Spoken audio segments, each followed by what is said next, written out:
各位觀眾大家好，歡迎嚟到香港颱風追蹤站，我係成員阿高。今日係2026年6月28日星期日，呢度係每週天氣。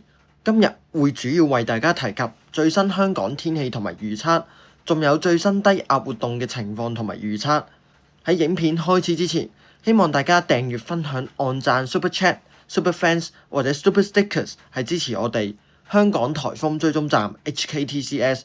我哋目標係4萬訂閱，歡迎追蹤本頻道其他社交平台，而連結亦都會擺喺留言或者資訊欄區嗰度。我哋先睇睇最新香港天氣同埋預測。前幾日到今日，香港嘅天氣情況係受到低壓槽影響啦，而香港不時亦都出現一啲雷暴、驟雨等等嘅天氣。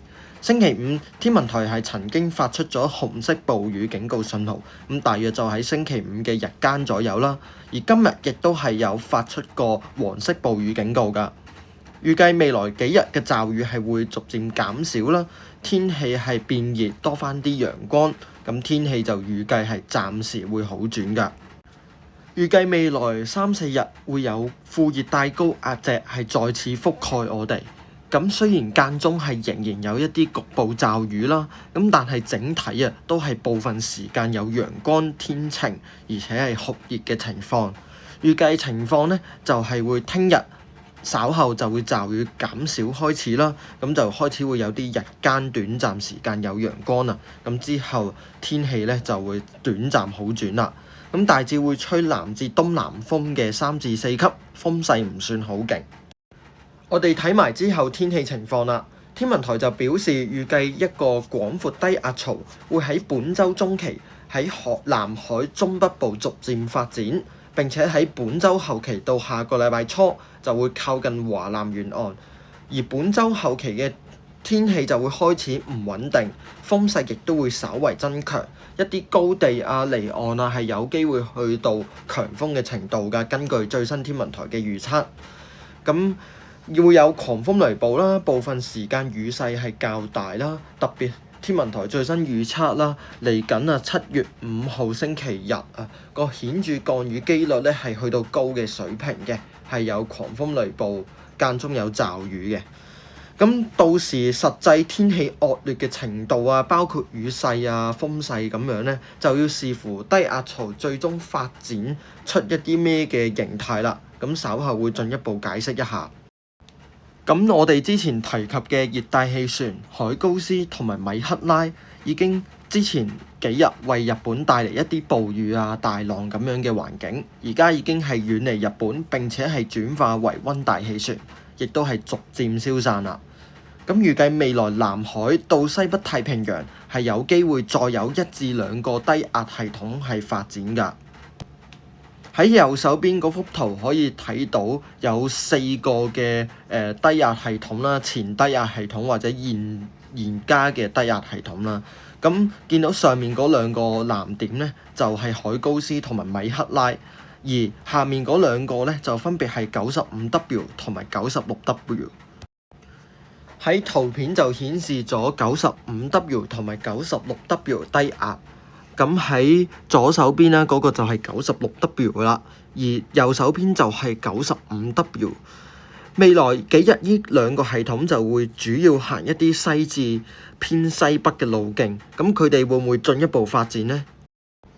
我哋先嚟睇睇 96W 低壓系統方面啦。聯合颱風警報中心係對佢未有發展嘅潛力評估㗎。咁目前評估佢嘅強度係有30公里每小時，1分鐘平均風速，氣壓為10078帕斯卡。咁對流雲團啦，根據衛星圖片係目前鬆散，未有緊密嘅對流核心，而最新渦導圖亦都顯示系統未有明顯旋轉嘅特性㗎。電腦或者 AI 集合預報就預測啦，有偏低到中等集合預報成員係支持佢會有機會發展。咁可以見到啦，喺右手邊咧，呢個就係歐中傳統電腦最新一部嘅集合預報成員嘅熱帶氣旋系統嘅預測啦。咁如果發展預計個活動範圍就會大致喺海南島或者附近海域一帶。預計實際情況就要視乎 96W 進入咗南海之後，嗰個環境係咪真係適合佢進一步喺低壓槽裡面發展呢？再配合呢個西南氣流，又會唔會幫到佢發展呢？咁另外無論如何啦，今個禮拜後期風雨咧就預計係會逐漸增加㗎啦。咁大家就計劃下行程，同埋記住帶遮出街啦。另外天文台喺前幾日嘅天氣隨筆亦都係有形容過個別嘅傳統電腦模式啦，可能就係例如歐中電腦模式啦，就預計未來影響香港嘅低壓槽啊，由低壓系統有進一步發展㗎。咁會唔會有熱帶氣旋生成就有待觀察啦。咁可以亦都睇到啦 ，AI 對於未來 96W 嘅發展嘅預測咧就唔算太樂觀㗎。咁相反一啲傳統電腦啊，就係比較上支持 96W 係有一個發展嘅情況。咁我哋繼續觀察一下啦。喺 95W 方面就預計係有比較大嘅機會去發展，並且係產出一啲比較強，例如強颱風到超強颱風嘅系統。目前聯合颱風警報中心 JTWC 評估佢24小時內發展成為熱帶氣旋嘅機率係中等，而每小時1分鐘嘅平均風速最新評估為35至45公里每小時，而氣壓係有10068帕斯卡。FMV3 Google DeepMind 模式就最新支持，絕大多數成員都預測 95W 係發展上嚟會去到 C4 4級颱風嘅水平，咁甚至有啲成員係支持去到最高嘅5級颱風嘅水平添。好多個成員都預測個風速去到140到150節嘅。而路徑方面咧，就目前仲有好多嘅分歧。咁主要就係轉向啦，定係會靠近台灣或者琉球群島一帶。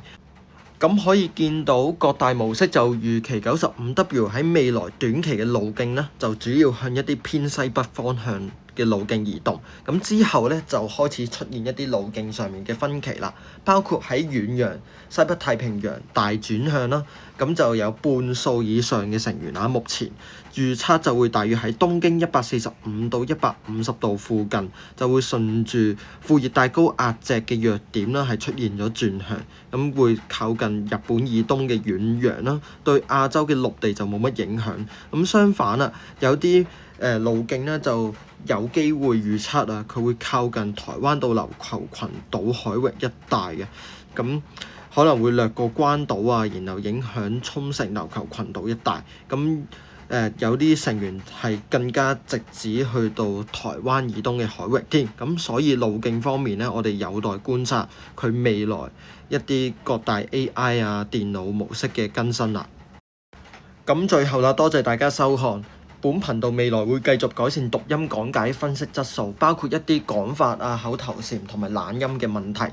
咁另外亦都會就住最新低壓系統啦，包括95、96W 同埋香港嘅天氣，係適時為大家用直播影片或者貼文嘅方式去更新㗎。